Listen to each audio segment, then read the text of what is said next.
نحمده ونصلي على رسوله الكريم اما بعد فاعوذ بالله من الشيطان الرجيم بسم الله الرحمن الرحيم رب اشرح لي صدري ويسر لي امري واحلل عقدة من لساني يفقهوا قولي اللهم ارنا الحق حقا وارزقنا اتباعه وارنا الباطل باطلا وارزقنا اجتنابه آمین یا رب العالمین۔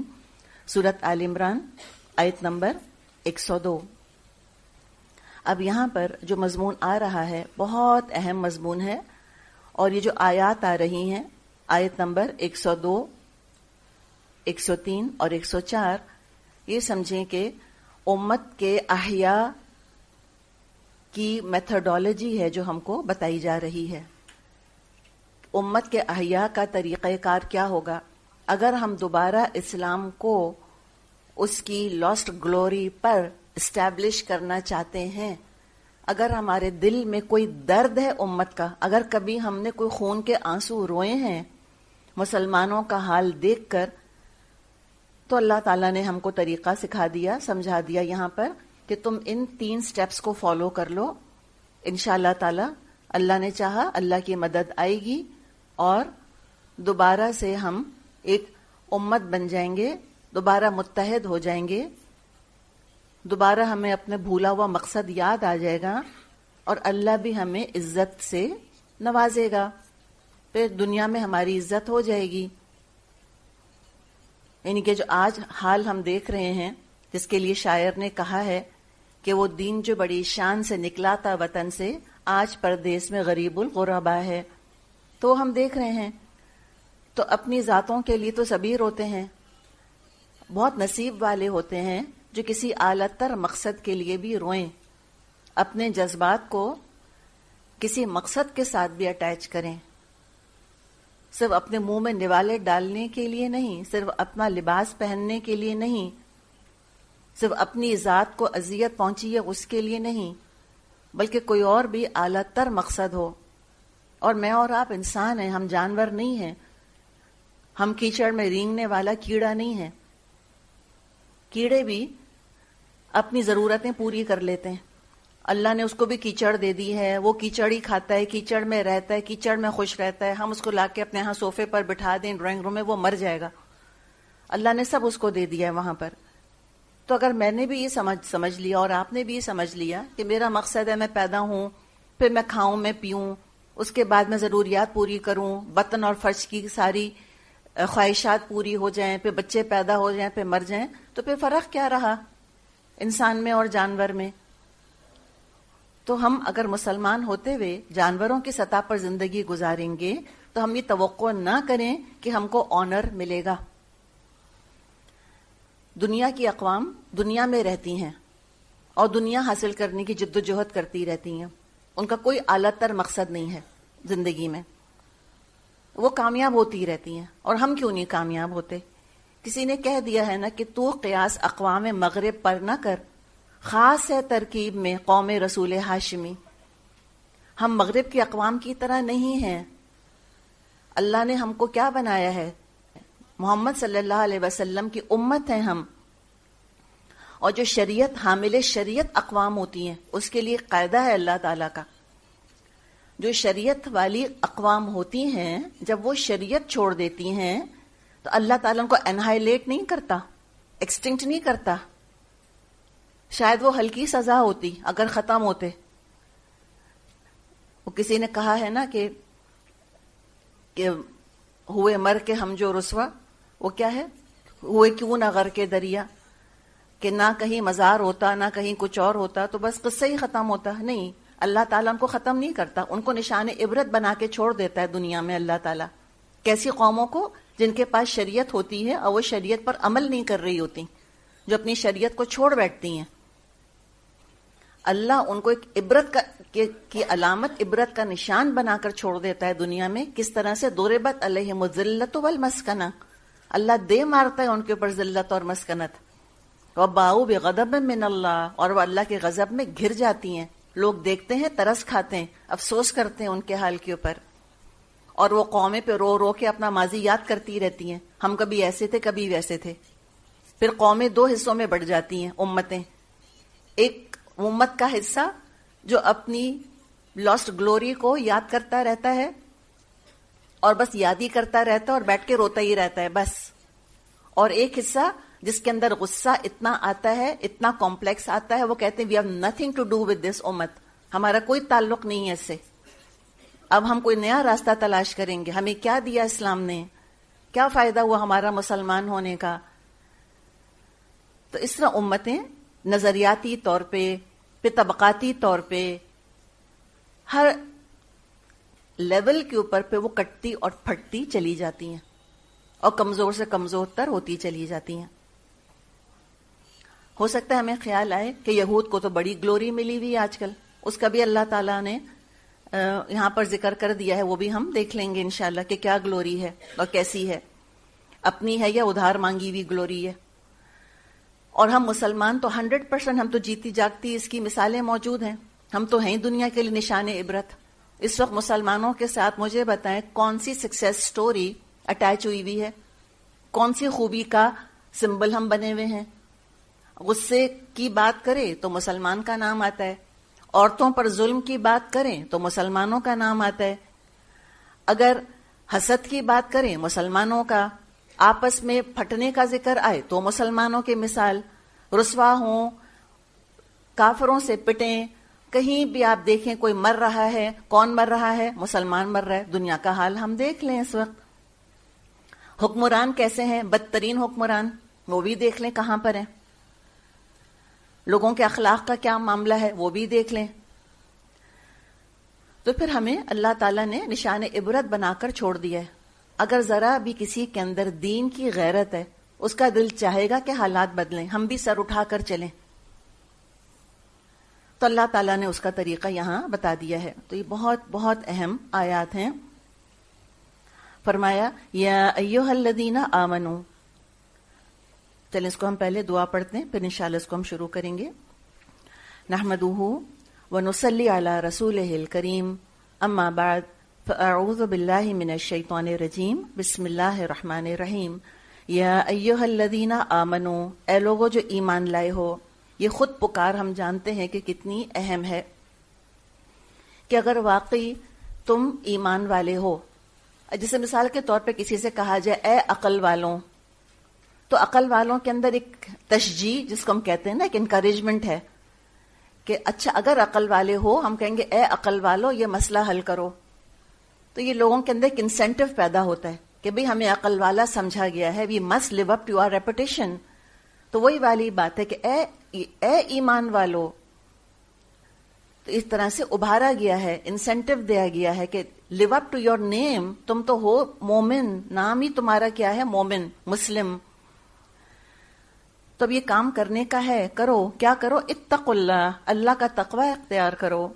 حق تقاتہ، جتنا کہ اللہ کے تقوی کا حق ہے. یہ پہلا سٹیپ ہے انڈیویجول بیسس کے اوپر. Each and every one of us, ایک ایک ہم میں سے تقوی اختیار کرے، کوئی عمل کریں تو ذرا سا اس کو ایک سٹینڈرڈ پہ جج کر لیں کہ میری فجر قضا ہوئی، اچھا ہوا یا برا ہوا، یا کوئی بات نہیں، یا اچھا ہوا ہوگا یا برا ہوا ہوگا یا انڈیفرنٹ ہوں گے. یہ تین چیزوں میں سے ایک چیز ہے نا. اس کو بھی انشاءاللہ آگے بھی ہم دیکھتے ہیں. یا تو انسان مورل ہے یا امورل ہے، یا تھرڈ آپشن کیا ہے؟ امورل ہے. نہ مورل ہے نہ امورل ہے، وہ امورل ہے. تو یا تو کوئی افسوس کر رہا ہے فجر کی قضا پر، یا کوئی خوش ہو رہا ہے کہ اچھا ہوا قضا ہو گئی، آنکھ نہیں کھلی، میری نیند پوری ہو گئی. یا کوئی کہے گا کہ سو واٹ، قضا بھی ہو گئی تو کیا فرق پڑا، وہ ڈفرنس ڈز اٹ میک. نہیں پڑھی، ہاں 1 سال سے نہیں پڑھی، 1 سال سے ہم قضا ہی پڑھ رہے ہیں اور قضا بھی نہیں پڑھ رہے، تو کیا ہوا؟ تو پھر تو تقویٰ نہیں ہے. تو ہر انسان کو، ہر مسلمان کو، ہر ایمان کا دعویٰ کرنے والے کو پہلے تقوی کی فکر کرنی چاہیے. اور فرما دیا کہ دیکھو وَلَا تَمُوتُنَّ إِلَّا وَأَنْتُمْ مُسْلِمُونَ، اور دیکھو ہرگز مت مرنا، تم ہرگز مت مرنا مگر اس حال میں کہ تم اللہ کے فرما بردار ہو. تو یہ بات اللہ تعالیٰ نے یہاں ہم سے کہہ دی. اگلی آیت پڑھ لیتے ہیں انشاءاللہ، پھر ساتھ ہی ساتھ اس کو دیکھیں گے.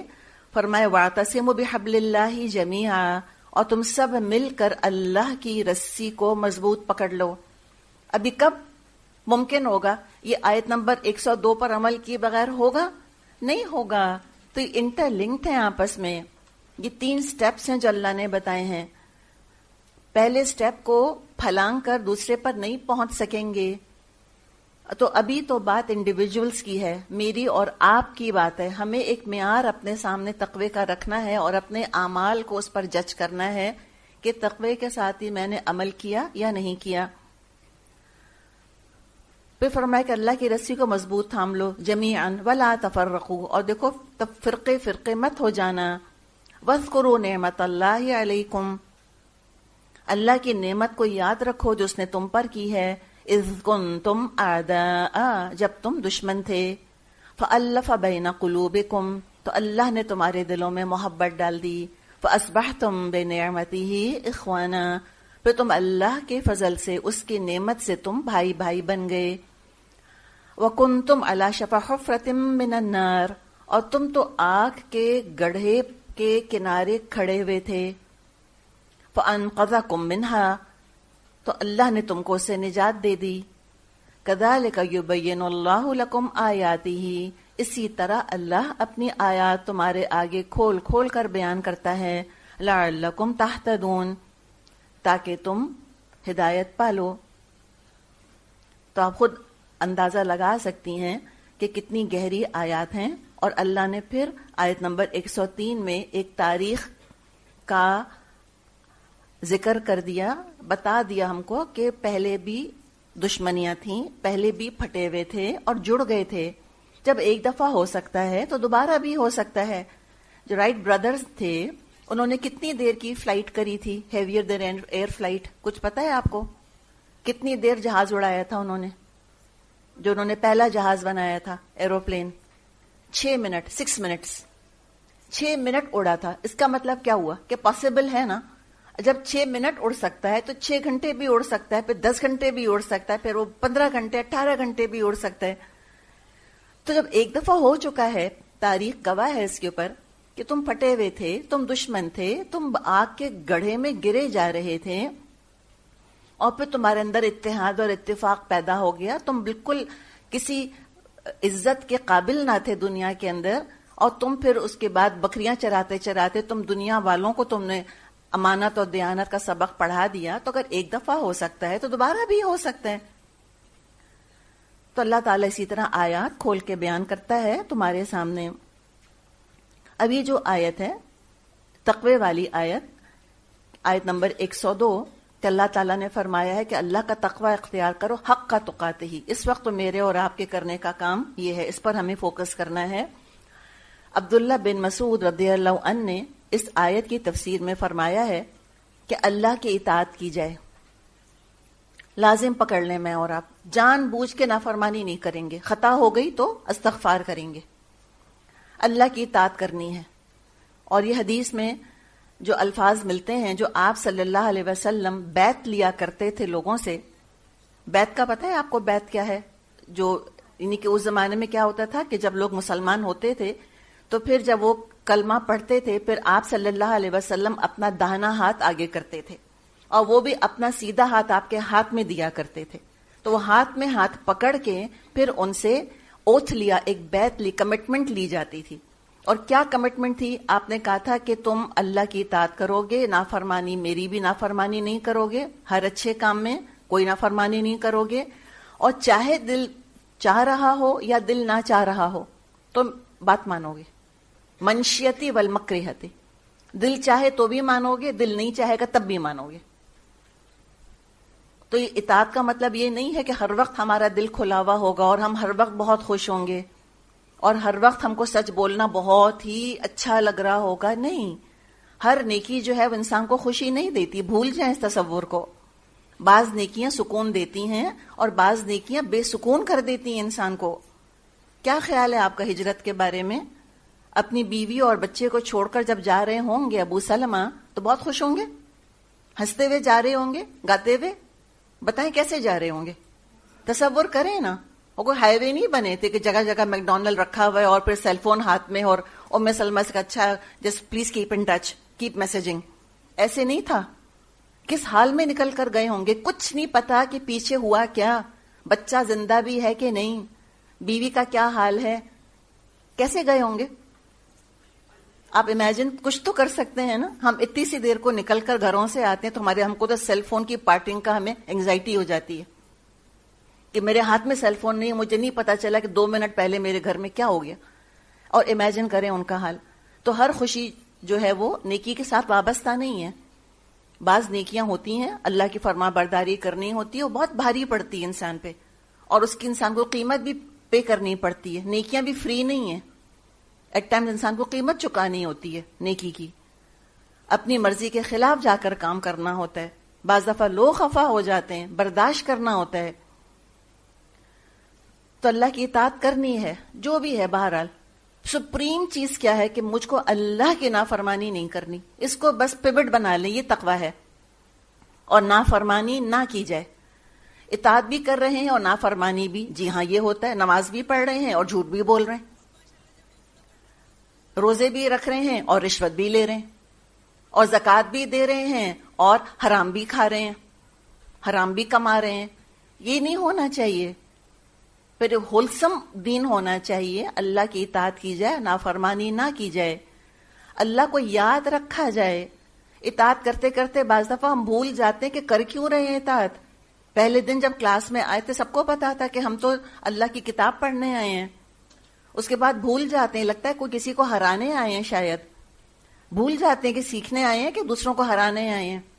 1 نمبر اپنی فرینڈ سے زیادہ لینے آئے ہیں یا اللہ کی کتاب سیکھنے آئے ہیں، یہ بھی نہیں یاد رہتا. میں اپنی اور آپ سب کی بات کر رہی ہوں. ہم سب اسٹوڈنٹس ہیں الحمدللہ، اور اسٹوڈنٹ مینٹیلٹی ایک ہی جیسی ہوتی ہے. 1 نمبر پر لگتا ہے جان نکل رہی ہے جیسے. سچی بات ہے. یا اپنے اوپر غصہ آتا ہے کہ کیوں اسٹوپڈ مسٹیک کری، یا ٹیچر پر غصہ آتا ہے کیوں نمبر کاٹا میرا. تو بھول جاتے ہیں کہ کیوں آئے تھے پڑھنے، اللہ کے لیے آئے تھے. تبھی تو ہم نیتوں کی بات کرتے ہیں کہ نیتوں کو تازہ کر لیں کہ کیا مقصد ہے. تو مقصد میرا یہ نہیں ہے کہ میں دوسروں کو امپریس کروں، اللہ کرے. میرا مقصد یہ نہیں ہے کہ کوئی میری تعریف کرے یا مجھ کو یاد کریں. مقصد کیا ہونا چاہیے میرے آنے کا کہ اللہ کو یاد کرنا ہے مجھے. آپ کا بھی کیا مقصد ہے؟ جو میرا مقصد ہے. اللہ کو یاد رکھا جائے، اس کو بھلایا نہ جائے، اس کا شکر ادا کیا جائے کہ اللہ تیرا شکر تو نے مسلمان بنایا. الحمدللہ علی نعمت الاسلام وکفا بہا نعما. شکر ہے اللہ اسلام کی نعمت کا، اور یہ نعمت ہونے کے لحاظ سے کافی ہے. بہت بڑی نعمت ہے کہ اللہ نے مسلمان بنایا ہم کو.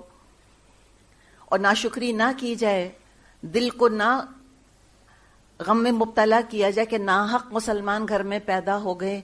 ہم بھی کسی کافر نعوذ باللہ یا کسی غیر مسلم گھرانے میں پیدا ہوتے تو ہم بھی ناچتے گاتے اور نعوذ باللہ جو مرضی لباس پہن کے ہم بھی بیچ پر کھڑے ہو کے اپنی سیلفیز کھینچ رہے ہوتے. نعوذ باللہ. ناشکری نہ کی جائے، اللہ کا شکر ادا کیا جائے. تو سب سے بڑی نعمت سے لے کے معمولی ترین نعمت کو دیکھ لیں. اسلام کی نعمت عظیم ترین، سانس آ رہا اور جا رہا ہے. اگر مر گئے ہوتے جہالت میں تو کیا کر لیتے؟ تو یہ تقویٰ ہے. اور کہا کہ دیکھو ہرگز مت مرنا، ولا تموتن، اور چاہیے کہ تم مت مرو، الا وانتم مسلمون، مگر اس حال میں کہ تم اللہ کے فرما بردار ہو. تو کوئی موت کا پتہ ہے کب آئے گی؟ تو نہیں پتہ کب آئے گی. تو موت کے آنے تک ہر وقت اللہ سے ڈرتے رہو، تقوی اختیار کرو. اور کیا فرمایا کہ وَاعْتَصِمُوا بِحَبْلِ اللَّهِ جَمِيعًا، اللہ کی رسی کو مضبوط پکڑ لو، مضبوط. یہ کب ہوگا؟ جب تقوی ہوگا، جب مقصد ایک ہوگا. ہوتا کیا ہے کہ جب ذاتیں چھوٹی ہوتی ہیں نا اور ظرف بڑے ہوتے ہیں، ذاتیں سمجھتے ہیں، ایگوز، انا. جب ایگوز انڈر کنٹرول ہوتی ہیں تو انسان میگنانیمس ہوتا ہے، اس کا اعلیٰ ظرفی ہوتی ہے اس کے اندر، تو پھر جڑنا بہت آسان ہوتا ہے. بلونز ہیں بہت سارے، چلے مثال کے طور پہ غبارے تو دیکھے ہوں گے نا آپ نے. ڈفلیٹڈ غبارے ہیں نارمل شکل کے اندر، کتنے سارے پیک ہو جائیں گے جی؟ اتنے سے ڈبے میں کتنے آ جائیں گے؟ بہت سارے آ جائیں گے. سب ایک دم جڑ جڑ کے، ان کو تو بعض دفعہ الگ کرنا مشکل ہوتا ہے، چپک جاتے ہیں ایک دوسرے سے. اب ان غباروں کو، بلونز کو آپ پھلائیں، ہوا بھریں، ذرا انفلیٹ تو کریں ان کو. کتنے آئیں گے مجھے بتائیں؟ ایک بھی نہیں آئے گا. جتنے حصے میں ڈھیر آ گئے تھے اب ایک بھی نہیں آئے گا. تو انفلیٹڈ ایگوز کے ساتھ کیا ہوتا ہے پھر اتحاد نہیں ہو سکتا. اور وہ جو ڈفلیٹڈ بلون ہوتا ہے اس کو اگر میں لے کے پن سے ایسے ایسے کروں کو خاص فرق نہیں پڑے گا. اور جو انفلیٹڈ بلون ہوتا ہے جتنا انفلیٹڈ ہوتا ہے اتنا وہ ڈیلیکیٹ ہو جاتا ہے. جتنی زیادہ ہوا بھر گئی ہوتی ہے اس کے اندر اتنا وہ نازک ہو جاتا ہے کہ آپ اتنا سا پن لگائیں گے وہ پھٹے گا. ہوتا ہے نا. تو یہی مسئلہ ہے دراصل کہ جب ذاتیں چھوٹی ہوتی ہیں تو ظرف بڑے ہوتے ہیں انسان کے. جب ذاتیں بڑی ہو جاتی ہیں اپنے میں ہونے کا احساس ہو جاتا ہے کہ میں بھی کوئی ہستی ہوں, میری بھی کوئی ویلیو ہے. اور کیوں انسان کے اندر ایگو آتا ہے؟ کوئی نعمت ملی ہوتی ہے اس لیے, کوئی اللہ نے کوئی دولت, کوئی شہرت, کوئی مقام, کوئی علم, کوئی حسن, کوئی خوبی, کوئی معاشرے میں عزت اللہ نے دے دی ہوتی ہے, کوئی مرتبہ, کوئی رتبہ کوئی دے دیا ہوتا ہے اللہ تعالیٰ نے. کوئی لوگ جھک جھک کے صاحب سلام کر رہے ہوتے ہیں تو بس انسان کے اندر ایگو آ جاتا ہے. کوئی کسی کے لاڈلے ہوتے ہیں, اماں کے لاڈلے, میاں کے لاڈلے, بیوی کے لاڈلے, بڑے چہیتے, تو اس کی وجہ سے, نعمتوں کی وجہ سے پھر ایگوز انفلیٹ ہو جاتے ہیں. اور پھر کیا ہوتا ہے کہ ہمارے ساتھ پریفرینشیل ٹریٹمنٹ ہونا چاہیے, we are not like everybody else. پھر یہ خیال آتا ہے کہ ہم باقیوں کی طرح تھوڑی ہیں, میں تو بہت خاص ہوں. باقیوں کے لیے آسان ہے یہ کام کرنا, میرے لیے تھوڑی آسان ہے. فلاں کے لیے تقوی اختیار کرنا بہت آسان ہے, وہ فلاں خاتون, ہاں ان کے لیے حجاب کرنا کون سا مشکل ہے. میرے لیے ہے مشکل سے کہ میرے ہسبینڈ اتنی اونچی پوسٹ پر ہیں اور مجھ کو اتنا زیادہ وہ چاہتے ہیں اور میرے ساتھ ایکسپیکٹیشنز ہیں ان کی. اگر میں نے حجاب کر لیا تو یہ ساری چیزوں کا کیا بنے گا پھر؟ تو میرے لیے پاسبل نہیں ہے. میرے لیے ایکسیپشنل ہونا چاہیے کوئی رول کہ مجھ پر یہ رول اپلائی نہ کرے. یہ ہے اسلام نے سب کو کٹ ڈاؤن ٹو سائز کر دیا کہ مرو گے تو سب نا, جانا تو ایک ہی قبر کے اندر ہے تم کو. اور قبر پہ تو کہیں نہیں لکھا ہوا ہوتا کہ یہاں مس ورلڈ دفن تھی. قبر پہ تو کوئی نہیں لکھا ہوتا کہ یہاں بہت لاڈلا کوئی دفن ہوا ہے. قبر کی مٹی تو سب کو برابر کر دیتی ہے, ڈیتھ دا لیولر. تو یاد رکھو موت کو تو زیادہ دنیا کی نعمتیں غرور میں مبتلا نہ کریں. یہ ایروگنس ہے دراصل. کس طرح سے ایروگنس نکلتا ہے ہمیں اندازہ نہیں ہے. تو اس ایروگنس کو فیڈ کرنے والی چیزوں کو نکالیں زندگی سے تاکہ ہمارے ایگوز کنٹرول میں آئیں. اگر کسی کو, اور یہ بھی بہت اللہ کا کرم ہے کہ کسی کو یہ اندازہ ہو جائے کہ میرے اندر ایگو ایشو ہے, اگر یہ اندازہ ہو جائے, عام طور پہ تو اندازہ ہی نہیں ہو پاتا, تو دوسرے کیوں نہیں بتا دیتے کہ تم میں غرور ہے؟ ڈر کے مارے بھائی, کون اس غبارے کو پھاڑے گا, وہ تو ہاتھ نہیں لگاتے اس کو پھر. اور افسوس, اور سو افسوس کیا ہوتا ہے کہ جو متکبر ہوتے ہیں ان کے گرد خوشامدی جمع ہو جاتے ہیں, ہر وقت ان کی تعریفیں کرتے رہتے ہیں کہ آپ کی کیا بات ہے, اور آپ تو ایسے, اور آپ تو ویسے, پیٹ پیچھے چاہے ہنسیں چاہے کچھ بھی کہیں. تو اگر ہم نے خود اپنے آپ کو پہچان لیا کہ ہاں کوئی ایشو ہے میرے اندر, کوئی مسئلہ ہے میرے اندر, اس لیے کہ غرور کے ساتھ تقویٰ نہیں آ سکتا, ٹھیک ہے نا, کم ظرفی کے ساتھ تو تقویٰ نہیں آ سکتا, ناممکن ہے. تو تقویٰ کیوں نہیں آ رہا؟ پھر ریزن دیکھیں, نماز وقت پر کیوں نہیں ہو رہی, میرے لہجے کے اندر نرمی کیوں نہیں ہے, میرے اندر سیلف لیسنس, میرے اندر عاجزی کیوں نہیں ہے؟ تو پتہ چلا کیونکہ پرابلم ہے, غرور ہے. تو اس کا حل کیا ہوگا کہ ایسے کام کریں جس کے بارے میں احساس ہوتا ہے کہ میری شایان شان نہیں ہے یہ کام.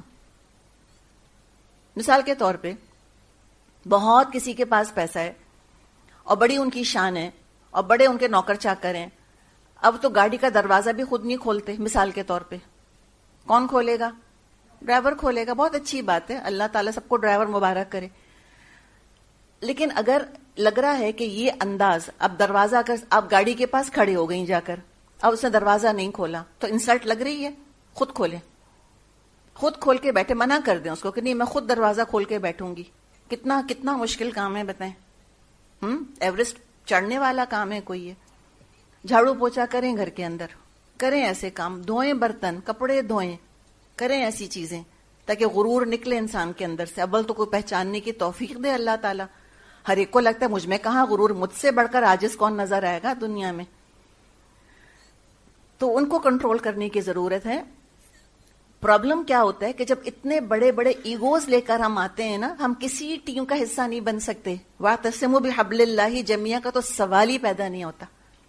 جو ایٹیٹیوڈ لے کر آئے گا وہ کہے گا کہ نہیں، میرے ساتھ پریفرنشل ٹریٹمنٹ، میری خاص مجبوریاں ہیں جو باقیوں کی نہیں ہیں، مجھے خاص کنسیشن چاہیے جو باقیوں کو جس کی ضرورت نہیں ہے. میرا تو آنا ہی کمال ہے، میں آ رہی ہوں نا، مجھے ہی پتا ہے میرا آنا کتنی بڑی بات ہے، باقیوں کے لیے کیا ہے، سب بس میں بھر کر آ گئی، میرے لیے کتنا مشکل ہے آنا. آپ کو اندازہ ہے؟ یہ ہمارے ایٹیٹیوڈ بن جاتے ہیں. پھر اس کو پہچانے. قرآن تو علاج کرتا ہے نا ہمارا. ہمیں آئینہ نہیں توڑنا، ہمیں اپنے چہرے کے دھبے دیکھنے. آئینہ صاف کرنے سے چہرے کے دھبے نہیں چلے جاتے. تو تم سب مل کر اللہ کی رسی کو مضبوطی جب ہوگا جب ہم کٹو سائز ہوں گے، ہم اپنی اوقات پر ہوں گے. جب جیسے کہ آپ صلی اللہ علیہ وسلم نے فرمایا کہ تم سب آدم کی اولاد ہو اور آدم مٹی سے بنے تھے. یاد رکھو، آپ نے کہا تھا کسی کو کسی پر کوئی فوقیت نہیں ہے، نہ گورے کو کالے پر، نہ کالے کو گورے پر، نہ عربی کو اجمی پر، نہ اجمی کو عربی پر.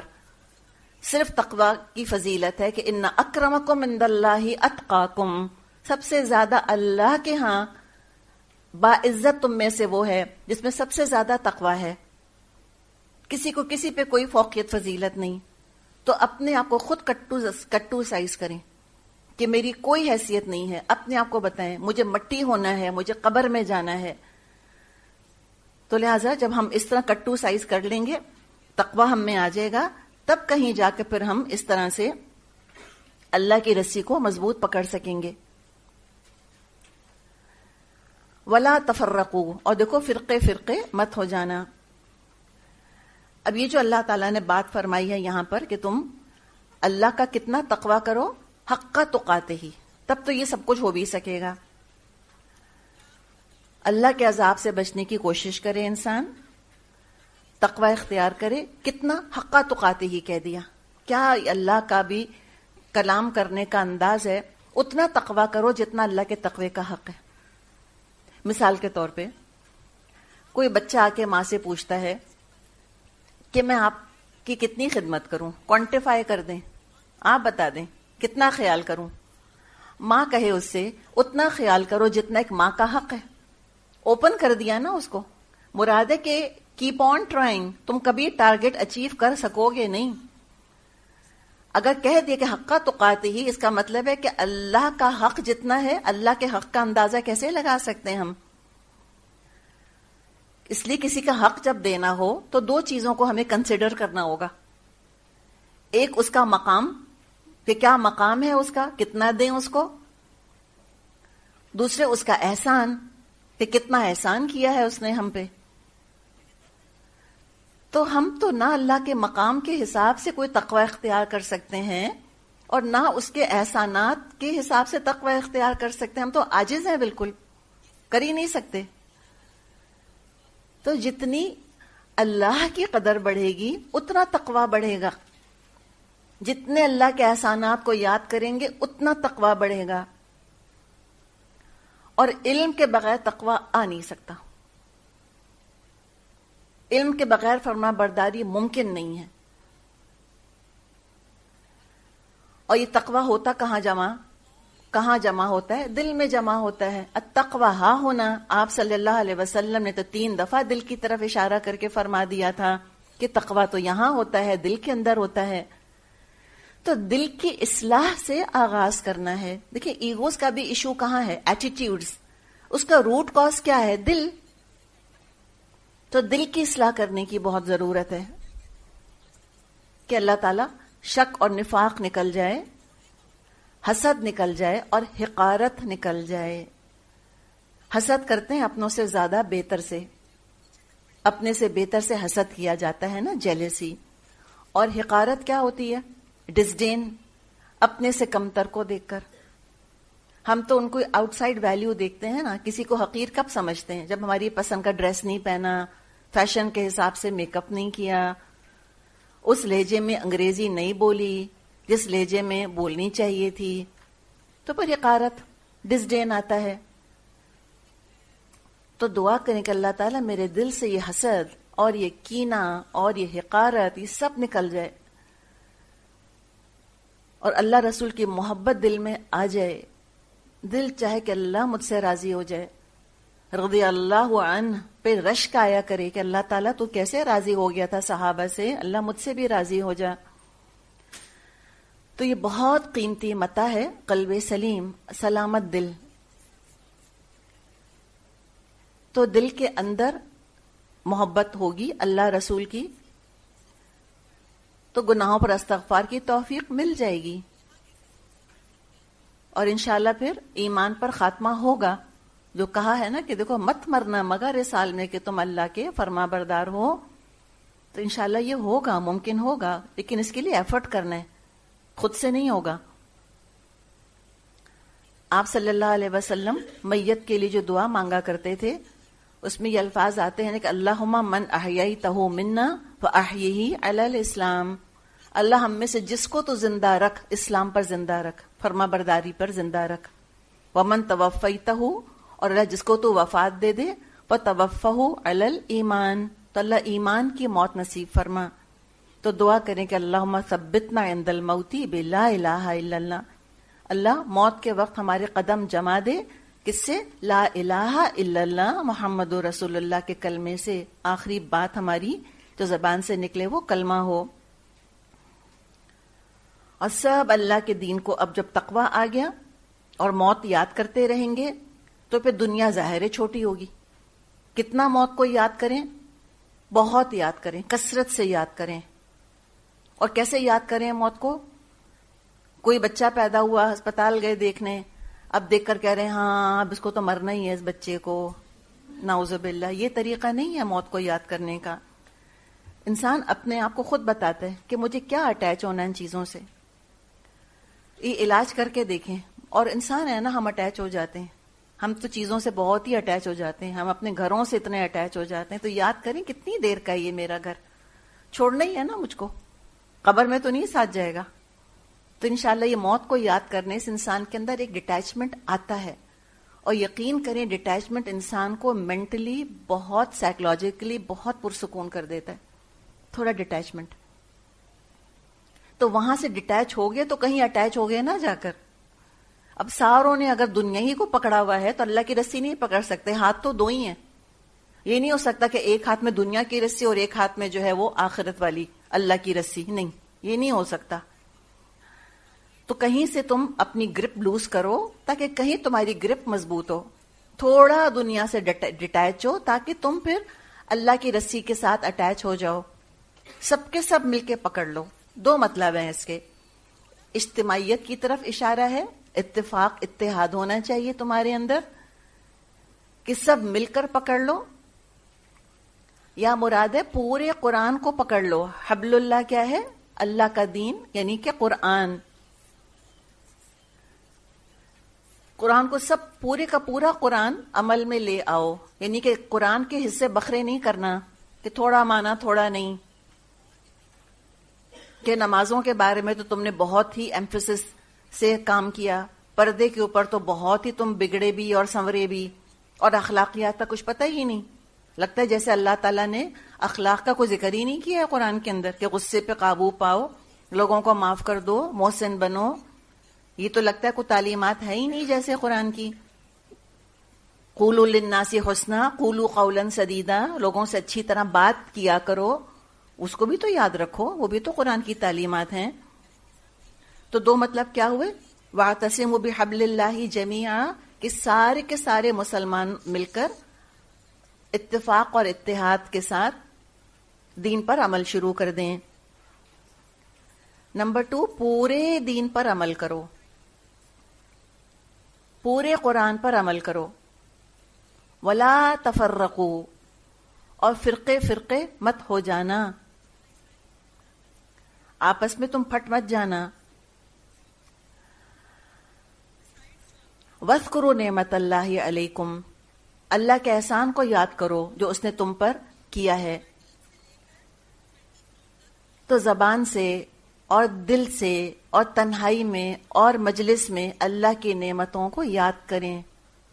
سب سے بڑی نعمت نعمت اسلام، اس سے بڑی نعمت کوئی نہیں. اور یہ ریمائنڈر کی ضرورت پڑتی ہے، ہم بھول جاتے ہیں، ہم فار گرانٹیڈ لے لیتے ہیں سب سے بڑی نعمت کو. اور آپ یہ دیکھیں کہ جو سب سے بڑی بڑی نعمتیں ہیں نا، ان کو سب سے زیادہ ہم فار گرانٹیڈ لیتے ہیں. مثال کے طور پہ سانس، کبھی سوچا ہم نے کہ سانس آ رہا ہے تو کوئی نعمت ہے؟ مثال کے طور پہ والدین کو کبھی ہم نعمت سمجھتے ہیں؟ وہ فار گرانٹیڈ لیتے ہیں نا، نعمت سمجھتے ہیں جب احساس دلایا جائے، ورنہ ان کو فار گرانٹیڈ لیتے ہیں. اسلام کی نعمت فار گرانٹیڈ لیتے ہیں اس کو ہم. دعا کی نعمت فار گرانٹیڈ لیتے ہیں ہم. تو اس کو پھر یاد کرنا ہوتا ہے کہ کتنی بڑی نعمت ہے کہ اللہ کی نعمتوں کو یاد کرو. اور اسلام کی نعمت کا تو ہم بہت زیادہ ہی بعض دفعہ فار گرانٹیڈ لے لیتے ہیں، تو ریمائنڈر کی ضرورت پڑتی ہے. خود ہمیں حدیث میں ایک واقعہ ملتا ہے، حنین کے موقع پر آپ صلی اللہ علیہ وسلم نے کچھ غیر مسلموں کے اور جو نئے مسلمان ہوئے تھے ان کے دل جیتنے کے لیے حنین سے جو مال غنیمت ملا تھا وہ آپ نے لوگوں میں خوب بانٹا. کن میں بانٹا؟ پرانے لائلز کے اندر نہیں بانٹا، جو پرانے مسلمان تھے، پکے وفادار تھے. کن کو دیا؟ نئے مسلموں کو دیا، یا جو مسلمان بس جن کو کہ آپ چاہ رہے تھے کہ ان کے دل ہم جیت لیں، ان کے دل جیتنے کے لیے ان کو مال غنیمت میں سے آپ نے پیسہ دیا تاکہ ان کے دل اسلام کی طرف مائل ہوں. اب یہ انصار دیکھ رہے تھے. انصار کہاں کے تھے؟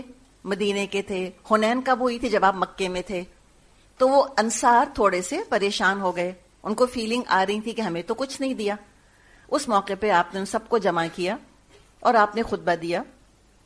آپ نے ان سے کہا الم اجدکم ضلالن، کیا تم سب کو میں نے گمراہ نہ پایا تھا؟ فہداکم اللہ بی، اللہ نے تم سب کو میرے ذریعے سے ہدایت دی. الم اجدکم عالتن، تم سب کو میں نے غریب نہ پایا تھا؟ مدینے والے بالکل غریب تھے، کوئی جانتا ہی نہیں تھا مدینے کی بستی کو. فاغناکم اللہ بی، تو اللہ نے تم کو میرے ذریعے سے غنی نہیں کر دیا؟ آپ یہ سوال ان سے پوچھ رہے تھے اور وہ بالکل جواب کہہ رہے تھے کہ جی ہاں بالکل ایسا ہی ہے، بالکل ایسا ہی ہے. پھر فرمایا آپ نے الم اجدکم متفرقین، تم کو میں نے ٹکڑے ٹکڑے نہیں پایا تھا، پھٹے ہوئے نہیں تھے تم آپس میں.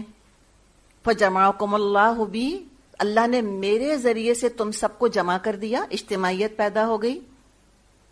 اب وہ ہر بات پر کہتے تھے کہ جی ہاں بالکل ایسا ہی ہے، جی ہاں بالکل ایسا ہی ہے. ریمائنڈر ہے نا، ریمائنڈ کروایا.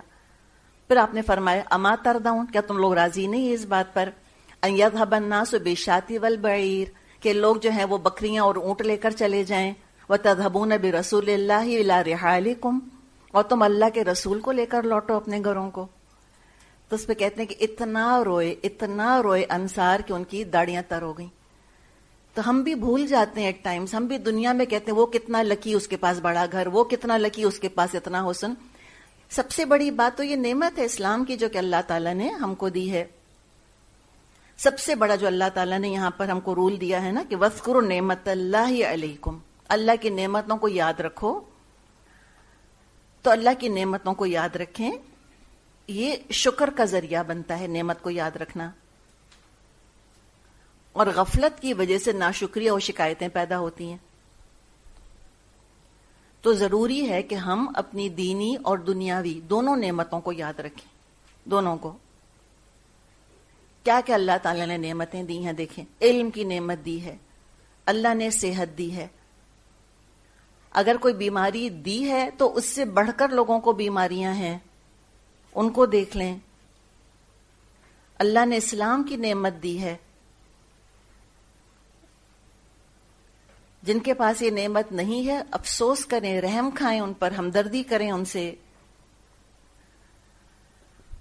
اور یہاں جو سب سے بڑی نعمت یاد دلائی کہ اللہ کی نعمت یاد کرو، اذ کنتم اعداء، جب تم دشمن تھے آپس میں، فألف بین قلوبکم، تو اللہ تعالیٰ نے تمہارے دلوں کو جوڑ دیا.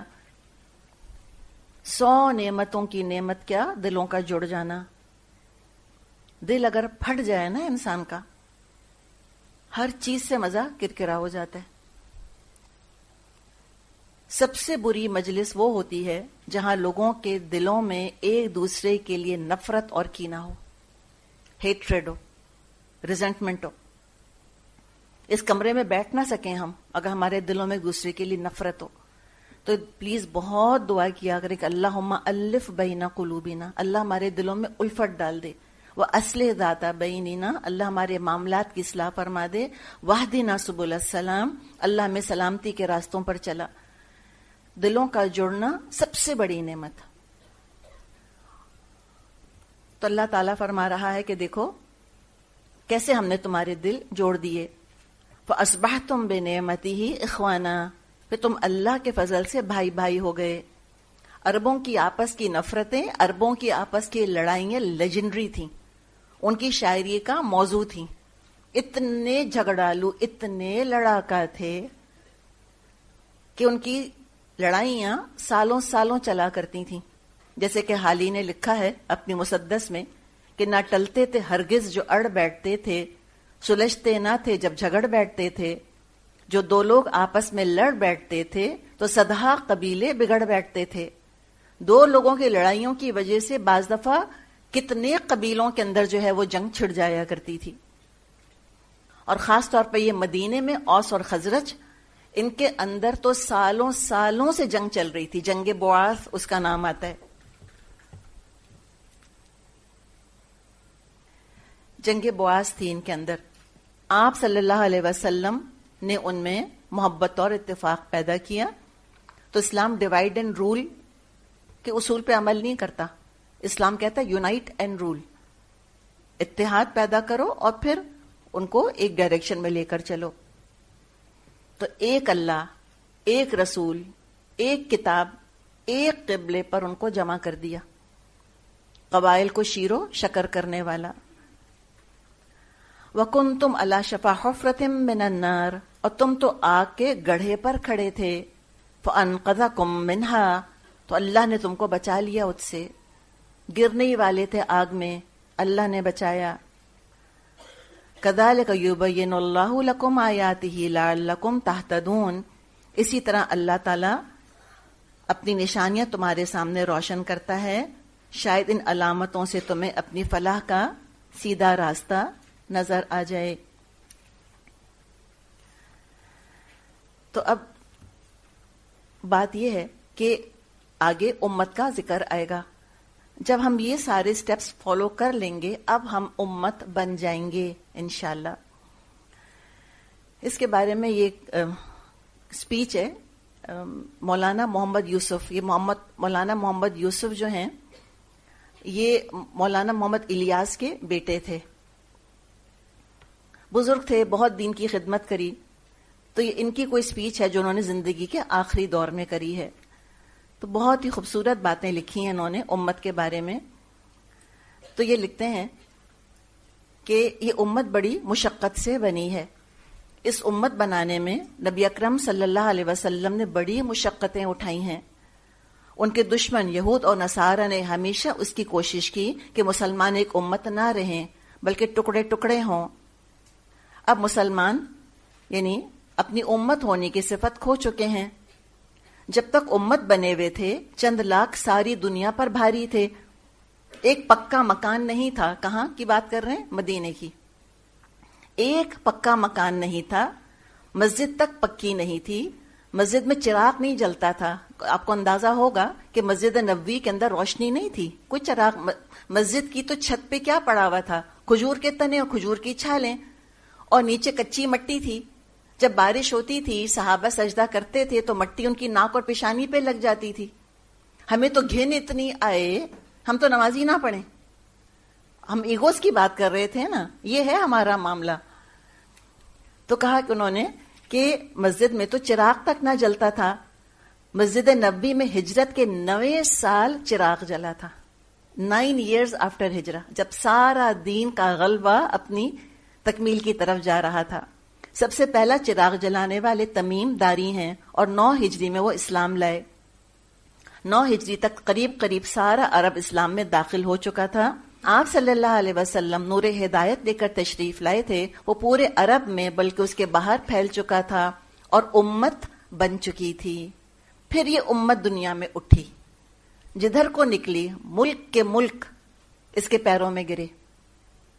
یہ امت اس طرح بنی تھی کہ کوئی آدمی اپنا خاندان، اپنی برادری، اپنی پارٹی، اپنی قوم، اپنے وطن، اپنی زبان کا حامی نہیں تھا. مال اور جائیداد، ابھی بچوں کی طرف دیکھنے والا نہ تھا، بلکہ ہر آدمی صرف یہ دیکھتا تھا کہ اللہ اور رسول کیا فرماتے ہیں. امت جب ہی بنتی ہے جب اللہ اور رسول کے حکم کے مقابلے میں سارے رشتے تعلقات کٹ جائیں. کٹ جائیں سے مراد کیا ہے؟ سیکنڈری ہو جائیں. کاٹنے سے مطلب قطع رحمی نہیں ہے، مراد ہے وہ بیک برنر پہ چلے جائیں، سیکنڈری بن جائیں. جب مسلمان امت تھے، ایک مسلمان کہیں قتل ہو جاتا ساری امت ہل جاتی تھی. اب ہزاروں لاکھوں کے گلے کٹتے ہیں اور کانوں پر جوں نہیں رینگتی. امت کسی ایک قوم، ایک علاقے کے رہنے والے لوگوں کا نام نہیں ہے، بلکہ سینکڑوں ہزاروں قوموں اور علاقوں سے جڑ کر امت بنتی ہے. جو کسی ایک قوم، ایک علاقے کو اپنا سمجھتا ہے اور دوسروں کو غیر سمجھتا ہے، وہ امت کو ذبح کرتا ہے. ایک علاقے کو، ایک قوم کو اپنا سمجھنا کیا مطلب؟ کہ ہم سندھی ہیں، ہم پنجابیوں میں شادی نہیں کرتے. ہم ہندوستانی ہیں، ہم پٹھانوں میں شادی نہیں کرتے. سنا ہے آپ نے یہ؟ اس کا مطلب کیا ہوا؟ اپنے آپ کو سپیریئر سمجھا ہے نا. ہم کہیں کہ اچھا بھی فلاں رشتہ ہے آپ کے بیٹے یا بیٹی کے لیے، کہتے ہیں اچھا بتاؤ کون ہے؟ ہم کہتے ہیں جی وہ جو ہے نا وہ پشتو بولتے ہیں، پٹھان ہے. یا ہم کہیں اچھا وہ پنجابی، کہتے ہیں نہیں ہم پنجابیوں میں نہیں کرتے، ہم سندھیوں میں نہیں کرتے، ہم اپنوں میں کرتے ہیں. اپنوں سے کیا مطلب؟ جو زبان ہم بولتے ہیں انہی زبان بولنے والوں میں ہم کریں گے. اس کا مطلب کیا ہوا؟ اپنے آپ کو سپیریئر سمجھا نا، کہ ہم خاص علاقے میں پیدا ہو گئے ہیں، ہم خاص زبان بولتے ہیں، ہم باقی ساری زبانیں بولنے والوں سے بہتر ہیں. یہ ہے ٹرائبل مینٹالٹی. باہر کے ملکوں میں نان مسلمز نے تو کب کی چھوڑ دی. ہم سوچ نہیں سکتے امریکہ کے لیے کہ کوئی کہے کہ نہ جی ہم تو نیو یارک کے رہنے والے، واشنگٹن والوں میں شادی نہیں کرتے. ہم کبھی سنا ہوگا آپ نے یہ؟ ایسا اس انتھنکیبل. ہم تو کہتے ہیں نا کہ ہم کراچی والے، ہم لاہوریوں میں نہیں کرتے. لوگ کہتے ہیں فلاں میمن ہے لیکن اچھا ہے، تو کیا مطلب؟ لیکن بتائیں نا اس لیکن کا کیا مطلب؟ کہ فلاں ہندوستانی ہے لیکن شریف ہے، تو کیا مطلب؟ لیبل کیا ہے اس کا مطلب؟ آن دا ہول. یہ ہمارے روزمرہ کے جملے ہیں جو ہم بات کرتے ہیں جس طرح سے. تو اسی کو تو وہ کہہ رہے ہیں کہ جو ایک قوم، ایک علاقے کو اپنا سمجھتا ہے، دوسروں کو غیر سمجھتا ہے، وہ امت کو ذبح کرتا ہے، اس کے ٹکڑے کرتا ہے. اور آپ صلی اللہ علیہ وسلم اور صحابہ کی محنتوں پر پانی پھرتا ہے. امت کو ٹکڑے ٹکڑے پہلے ہم نے خود کیا ہے. یہود اور نصارہ نے تو اس کٹی کٹائی امت کو کاٹا ہے. کتنی صحیح بات ہے، 100% بات درست ہے.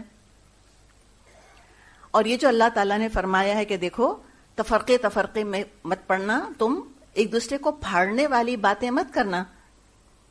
تو یہ تو لکھتے ہیں حالی، اور حالی نے کب لکھا؟ مسدس، یہ 150 سال پہلے کی بات ہے، اس سے بھی زیادہ. کہ حال کیا ہو گیا خود مسلمانوں کا؟ کہتے ہیں کہ بڑھے جس سے نفرت وہ تقریر کرنی، جگر جس سے شک ہو وہ تحریر کرنی، گناہگار بندوں کی تحقیر کرنی، مسلمان بھائی کی تکفیر کرنی. اب تو کافر بنانے کا شوق ہو گیا. صحابہ کو مسلمان بنانے کا شوق تھا، ہمیں بات بات پہ کافر بنانے کا شوق ہے. یہاں تک ایک واقعہ میں نے سنا ہے. اس دن کہیں پر وہ کوئی گاؤں تھا، وہاں پر آپ کو پتہ کوئی دیوبندی ہوتے ہیں اور کوئی حنفی ہوتے ہیں اور مختلف ان کے فرقے ہیں. بہرحال وہ ایک فرقے کے لوگ تھے اس جگہ، ایک خاص انداز سے نماز پڑھتے تھے. اب کیا ہوا کہ وہ امام صاحب کا انتظار کر رہے تھے، ان کے امام صاحب نہیں پہنچے نماز پڑھانے کے لیے. تو وہاں پہ جو گاؤں کے لوگ مسجد میں جمع تھے، وہ دوسرے فرقے کے امام تھے، ان کے پیچھے نماز پڑھ لی انہوں نے، گاؤں والوں نے. اب کیا ہوا؟ ان کے اپنے امام صاحب پہنچ گئے. ان کو پتا چلا کہ کسی اور فرقے کے امام نے نماز پڑھا دی ہے. انہوں نے گاؤں والوں سے کہا کہ تم سب کے نکاح ٹوٹ گئے. جی تم سب کے نکاح ٹوٹ گئے ہیں. پھر وہاں لائن لگی لوگوں کی اور سب کے دوبارہ سے نکاح پڑھائے گئے. فرقے کی یہ لمٹ ہے ہمارے ہاں. اٹھ کر سجدہ کرنا ہے، نعوذ باللہ لگتا ہے کفر ہے جیسے. بچھ کر سجدہ کرنا ہے، کون سا افضل ہے؟ رفع یدین کرنا ہے یا نہیں کرنا ہے؟ لڑے جاتے ہیں، پھٹے جاتے ہیں ان چیزوں کے اوپر. اللہ کہتے ہیں وَلَا تَفَرَّقُوا، فرقے مت ہو. پلیز تھوڑی سی برداشت، تھوڑی سی ٹالرنس پیدا کر لو. اختلاف ہو سکتا ہے لیکن وہ ایک لمٹ کے اندر رہنا چاہیے. ہم سب ڈفرینٹ ہیں یہاں پر, ہم سب کے بیک گراؤنڈ ڈفرینٹ ہیں کہ نہیں ہے بتائیں؟ ہم سب الگ الگ بیک گراؤنڈ سے آ رہے ہیں لیکن اتفاق سے مل کر بیٹھ جاتے ہیں نا. ہم کوئی کلونز تو نہیں ہے ایک دوسرے کے. ہمارا اپنا سوچنے کا انداز ہے, ہمارا اپنا تھنکنگ پروسیس ہے, ہم خود چیزوں کو, فیکٹس کو پروسیس کر رہے ہوتے ہیں لیکن پھر بھی ہم ٹالریٹ کرتے ہیں ایک دوسرے کو. الحمدللہ ہم کوئی گائے بھینسے نہیں ہیں, انسان ہیں. انسان ہونے کے ناطے ہم سوچیں گے, سوچنے کی وجہ سے اختلاف ہوگا, مختلف ہوں گے, ڈفرینٹ ہوں گے. ڈفرینسز اتنے نہیں ہونے چاہیے کہ پھر ہم ایک دوسرے کو برداشت نہ کر پائیں. تو یہ چیز ہے جس کا کہ ہمیں خیال رکھنا ہے بہت زیادہ, جس کے اللہ تعالیٰ نے یہاں پر ہدایت فرمائی ہے کہ دیکھو وَلَا تَفَرَّقُوا. حدیث میں آتا ہے کہ ایک شخص کو سخت عذاب دیا جا رہا ہوگا قیامت کے دن. کس بات پر؟ کہ اس نے تقریریں ایسی کری تھیں جس سے مسلمانوں کے اندر اختلاف پیدا ہو گیا تھا, مسلمان پھٹ گئے تھے ایک دوسرے سے. اسی لیے پرسنل لیول کے اوپر کیا آتا ہے کہ لا يدخل الجنت قطات, چغل خور جنت میں نہیں داخل ہوگا. کرتے رہیں پردہ اور پڑھتے رہیں تہجد اور کرتے رہیں ہر سال جا کر عمرہ اور ہر سال جا کر حج, نہیں داخل ہوگا جنت میں چغل خور. کیوں؟ دو لوگوں کے دلوں کو پھاڑا ہے اس نے. اور چغلی ہوتی کیا ہے؟ ایک کی بات جا کے دوسرے کو اس طرح بتانا کہ اس کا دل خراب ہو جائے پہلے کی طرف سے. تو غیبت سے بھی بدتر چیز ہے. بھئی غیبت تو یہی ہے نا کہ چلو فلاں نے کپڑے اچھے نہیں پہنے, چلو وہ تو موٹی ہے یا وہ تو دبلی ہے, یا جو ہمارا جی چاہتا ہے ہم بولتے ہیں. چغلی تو یہ ہے کہ کہنا کہ وہ تمہاری برائی کر رہی تھی, وہ تم کو ایسے ایسے کہہ رہی تھی, تاکہ دونوں تعلقات آپس میں ان کے بگڑ جائیں. تو کتنا زیادہ ہمیں اپنی زندگی میں تقویٰ کی ضرورت ہے. تقویٰ کے بغیر ہم کبھی نہیں جڑیں گے. پہلے بھی تقویٰ کے سیمنٹ نے جوڑا تھا, آج بھی تقویٰ کا سیمنٹ جوڑے گا انشاءاللہ. تو جب تم نے یہ سارے کام کر لیے تو اس کے بعد فرمایا کہ اب اگلا سٹیج تمہارا آئے گا. وَلْتَكُمْ مِنْكُمْ أُمَّةٌ, اب تم میں ایک امت ہونی چاہیے. امت کب بنیں گے؟ جب اچھا سٹیپس تو گنوائے امت بننے کے. تقویٰ ٹھیک ہے نا, اس کے بعد پورے قرآن پر عمل کرنا, یا اس کے بعد ان تقسیموں سے اوپر اٹھنا تھوڑا سا. دیکھیں آئیڈینٹی کے لیے کہنا, مثال کے طور پہ آپ مجھ سے اگر پوچھتی ہیں کہ آپ کہاں کی ہیں, کوئی اس میں کوئی گناہ نہیں ہے پوچھنا. میں آپ سے پوچھتی ہوں کہ آپ کہاں کی ہیں, آپ مجھ سے پوچھیں گی آپ کہاں کی ہیں, میں کہوں گی میرے امی ابا ہندوستان سے آئے تھے. کوئی حرج نہیں, ایک آئیڈینٹی رکھی ہے اللہ تعالیٰ نے, سورہ حجرات میں پڑھ لیں گے. میں آپ سے پوچھتی ہوں, آپ کہیں گی کہ ہم پنجاب سے ہیں, کوئی کہے گا ہم سندھی ہیں, کوئی کہے گا ہم پٹھان ہیں, کوئی کہے گا ہم سرائکی بولتے ہیں. الحمدللہ پہچان میں کوئی حرج نہیں ہے, لیکن اس کو سپیریورٹی کی علامت بنا لینا, یہ ہے سارے کا سارا مسئلہ. دوسروں کو اپنے سے انفیریئر سمجھنے لگنا, یہ ہے زیادہ پرابلمٹک چیز. تو لہٰذا سب کو مل کر اللہ کی رسی کو پکڑنا ہے, فرقے نہیں ہونا. حتی الامکان کوشش کریں سب کو جوڑ کے رکھیں. آغاز گھروں سے کریں, دعا کرتے رہیں کہ بہن بھائیوں میں اور ماں باپ اور بچوں میں اور میکے سسرال کے ساتھ نوکر اور جو جن کے گھر کام کر رہے ہیں وہ سب میں آپس میں اتفاق ہو. ہر ممکن کوشش کریں. کہتے ہیں نا بینڈ بیکورڈز. اور جتنی عاجزی اختیار کریں گے, جتنا اپنے آپ کو چھوٹا بنائیں گے, اتنی انشاءاللہ تعالیٰ لوگوں کو ہم اکاموڈیٹ کر سکیں گے. بیسٹ طریقہ یہ ہے کہ دوسروں کے حقوق ادا کریں, اپنا حق چھوڑ دیں تھوڑا سا, کوئی بات نہیں, ڈزنٹ میٹر. اس سے انشاءاللہ ہوگا, اللہ اجر دے گا. آپ دیکھیں اللہ کتنی برکت دے گا. اور کیا کرنا ہے؟ اللہ کی نعمتوں کو یاد رکھنا ہے انشاءاللہ. اور پچھلی خرابیوں کو ذرا ذہن میں رکھیں کہ پہلے کیسے تھے, اللہ نے کتنا بہتر ہمیں کر دیا. تو انشاءاللہ جب یہ سارے سٹیپس ہوں گے تو ہم امت بن جائیں گے. اب امت کو کیسا ہونا چاہیے انشاءاللہ اب ہم اس پہ بات کریں گے.